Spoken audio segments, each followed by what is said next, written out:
Staples require context. Stinkers require game knowledge. Adam. Yes. Do you remember when I showed you magic cards that were staples or stinkers? One time. One time we did it. We did it once. It was good though. It was fun. Did you have fun? Yeah, I had fun. We're gonna do it again. I found 5 more cards. I scoured the web for cards that used to be considered really good and ended up being bad, or used to be really bad but were considered to be really good. Some of these are traps. Some of these are staples. This always makes me nervous because, like, occasionally, if I don't read the cards right and I come across like an idiot, you guys are gonna flame me in the comments. So. Yeah, well, that's always a classic thing amongst Yu-Gi-Oh! Or Magic players.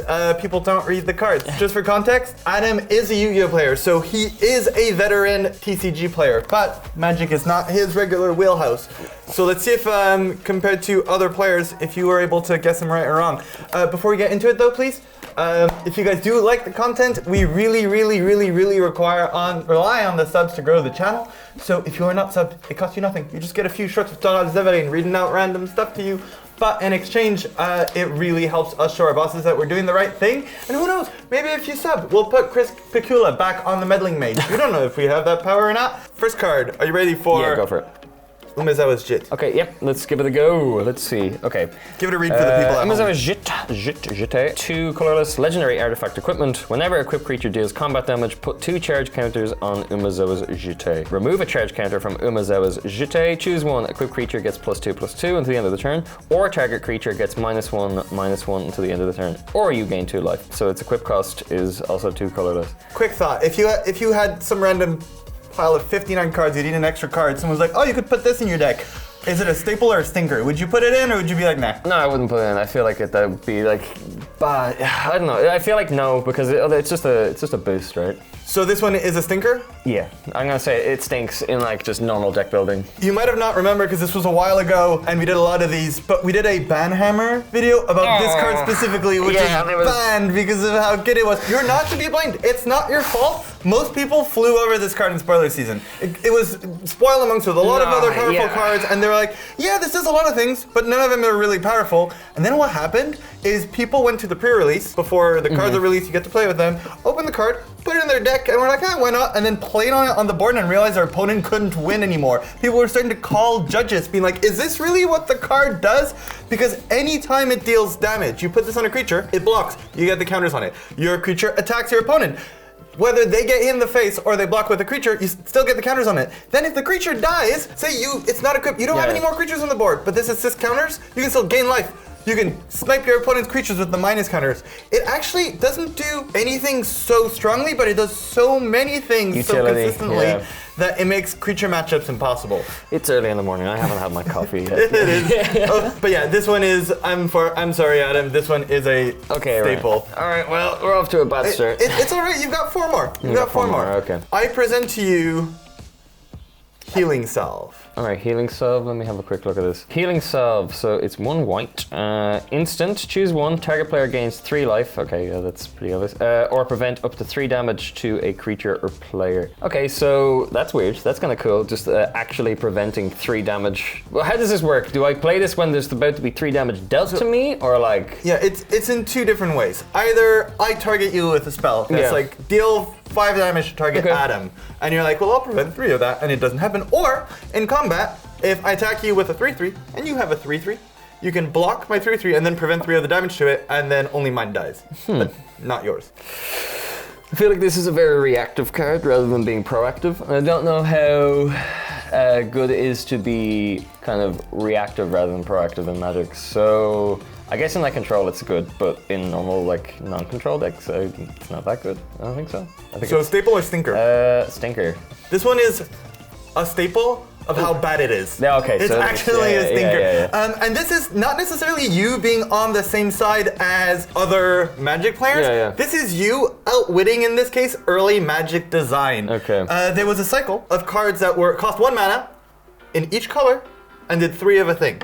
So green got 1 green mana, your creature gets +3/+3. Oh, it's good, they deal more damage, they fight in combat. Red got 1 red mana, deal 3 damage to target creature player, and that's very good. You destroy stuff, you kill people's faces, you hit planeswalkers. Lightning bolt, there you go. Yeah. Blue got 1 blue, instant speed, draw 3 cards. That's what the It's one of the most broken cards of Magic. Yeah, right. And they were like, huh, what does white get? What is 3 of that is as good as drawing 3 cards for 1 white? We'll make him gain 3 life. That will be good enough. It wasn't. Yeah. No one played this card. It's out of that cycle. There's also black, which is add 3 mana to your mana pool, which is quite powerful. That's pretty good. It's very good. Yeah. This one is the worst. Not even close. So Thinker. You got this one, right? So are you ready for number 3? Yeah, go for it. Death Shadow. So Death Shadow, 1 black mana creature. Death Shadow gets -X/-X, where X is your life total. Okay, so really good in decks that can self-burn for things. I don't really know if there's like a lot of cards in Magic that like self-burn in order to like gain advantage or something like that. In Magic, hurting yourself is kind of a punishment for things. You have like lands that will enter untapped and create more colorless mana, but you'll have to hurt yourself in exchange. You'll have spells that are free, but you'll have to hurt yourself in exchange of getting the spell for cheaper or free. Seeing as like black mana and like in general seems to be around kind of like death magic and stuff, I'm gonna assume that this card is this card's pretty solid in like a mana pool where you're probably gonna be like dealing with death and hurting yourself. I'd say this. I don't think it's a stinker. I feel like that it's too good of a body. 13/13 is pretty huge. It's too good of a body to be absolutely But you can't terrible. cast it for a while. It does cost 1. Yeah. Oh, do things like instantly die if they have 0/0? Oh, okay, right. Oh yeah, it doesn't just sit around. If you cast it and you have 13 or more life, it dies. Okay, right. Okay. Yeah. Oh, I feel like that makes it a little bit worse because then it just bricks like entirely in your hand, right? I'm gonna say this one's. Oh, just because of the fact that you have to get your life so low, like below half your life total, it kind of stinks. Okay.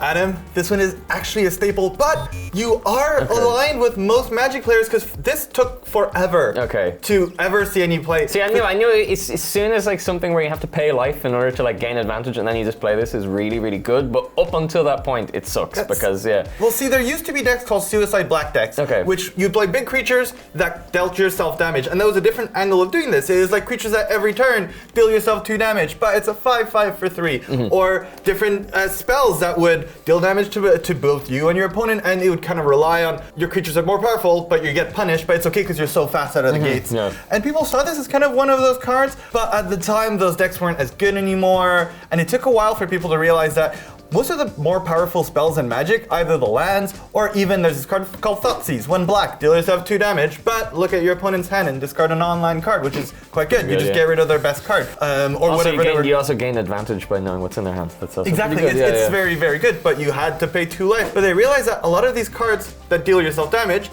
are very low to the ground and aggressive, and this being 1 mana, sometimes even a 3/3 is also very aggressive. Is fine. Yeah, right. If you get yourself down to 10 life on turn 3, but you destroyed your opponent's creatures and got rid of the cards in their hand, landing a 1 mana 3/3 that can eventually maybe become a 5/5, a 6/6, or 7/7 is very good. So it took a few years, but this is actually one of the most played cards in Modern, in a very, very popular format, named after the card. It's a contextual staple. Exactly. So you are 2 for 1. All right, if I break even, I'm fine. Yeah, well, if you get the next 2 right, you win. You're solid. So we're gonna go with Torgar, Famine Incarnate. So 6 colorless, 2 black, legendary creature. As an additional cost to cast this spell, you may sacrifice any number of creatures. This spell costs 2 colorless less to cast for each creature sacrificed this way, okay? When Torgar, Famine Incarnate, enters the battlefield, up to 1 target player's life total becomes half their starting life total rounded down. You're not gonna bait me into the trap. I feel like this is... I feel like you feel frustrated. Apparently, that's how you feel. Frustrated because I don't want to, run into the tunnel here and like kind of like smash my face against the wall because I think it's bad. I think it's bad. I don't think it's that good. You have to. It's way too much. Yeah, sure, you get to like mitigate the colorless cost by sacrificing creatures, but you already have to put creatures on the board in order to do that, which means it already costs mana. I feel like the investment is way too high. The halving your opponent's starting life is pretty good, but wait, hang on, their starting life. Okay, that's weird because like, does that mean that, say, for example, if I'm on like 2 health and I target myself, it pushes it back up to 10? Yeah, okay. Exactly. I feel like it's basically whoever. There's different formats where you don't have 20, but in most formats is put your opponent at 10 life. Okay, yeah. No, that's pretty bad. You're 2 for 2. This one, when it came out, when it was during spoiler season, it was very, very expensive because everyone thought, wow, you can play a bunch of tokens and cheat out a 7/6 that puts your opponent to 10. That's wild. You can do it as early as turn 3, maybe.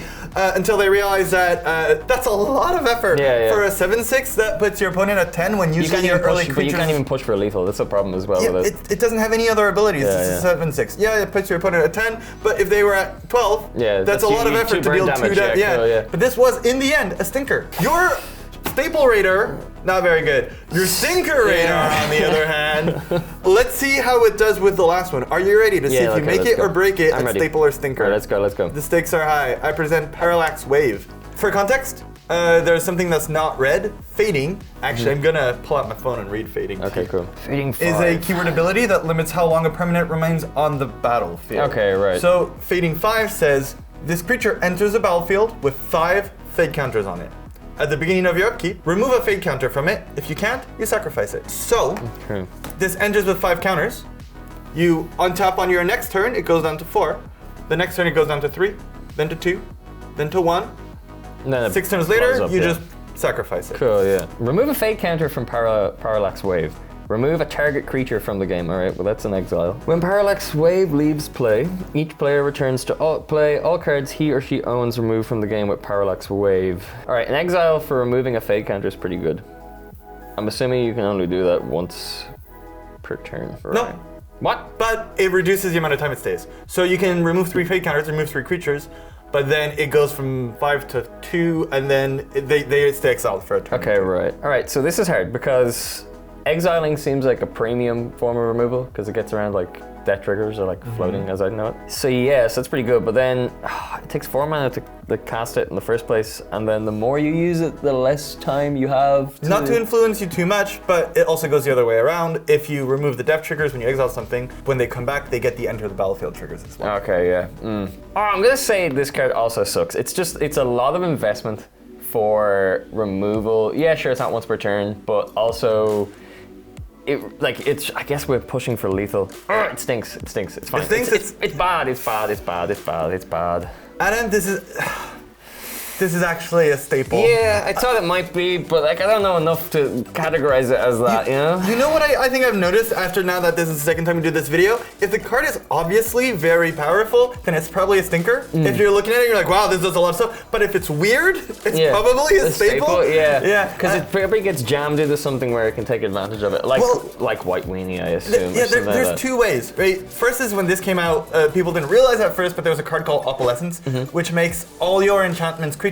So you could have this run forever because it could exile itself, being a creature, and then it immediately comes back. Does it come back with 5 counters? Yeah. Okay, then there you go, yeah. So because of how the text is worded, they actually had to errata the text when they did this. Yeah. They re-changed it back to what it was, but while it was in standard, they had to change the text because the Opalescence combo was too oppressive. Okay. But even out of that, in cube formats, or when you're playing White Weenie, the fact that you have all your creatures by turn 4 on board, and you can just play this, be like, those 3 creatures are gone, okay, next turn I can exile your next blocker, is usually enough to win you the game after you put a bunch of creatures on the board. Because it's premium removal, and then like I guess if you could just banish it, exile itself to then bring it back with the 5 counters, like you're not really losing anything. It's a really hard card to understand, but yeah, this is in the end a staple. Solid. A solid Makes staple. sense. It's okay, Adam. You went 2 for 3 this time. Not that good.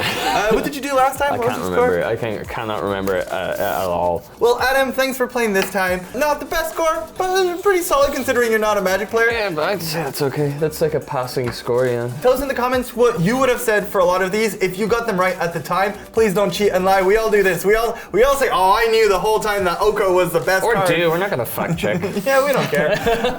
Also, sub, if you're not subbed, please remember Chris Bakula. But in the meantime, I will thank you for watching, and we'll see you guys in the next video.